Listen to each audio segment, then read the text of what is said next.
เฮ้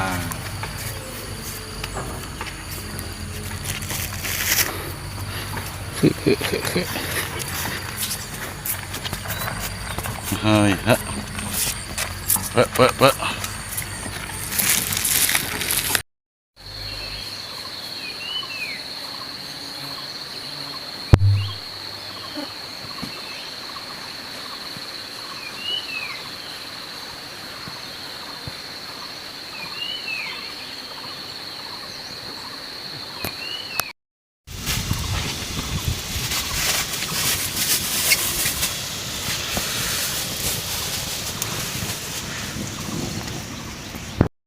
ยาวเพื่อน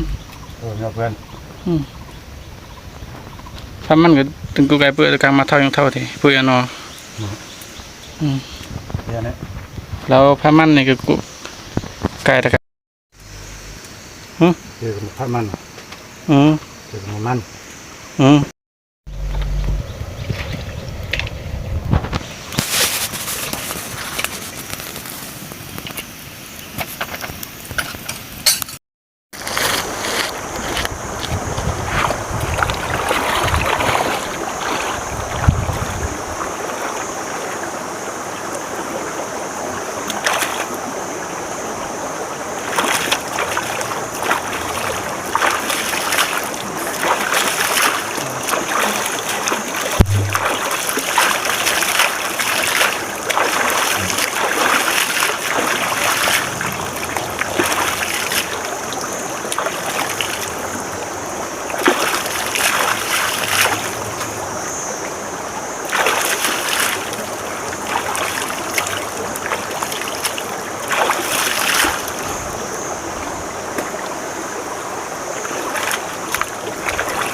หูจักอยู่บ่ตัวนี้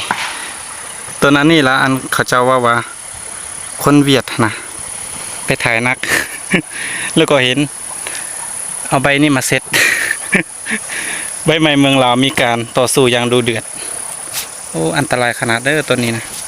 ขอบอกเลยนี่เมื่อกี้เกือบถึกแต่บ่ถึกนี่มี2 ต้นเห็นอยู่ใส่ฟันทิมอยู่นั่น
ใช่หรอโอ้ยเตี้ยโอ้แบบเพื่อนงานก็มันยังไม่อยากกัน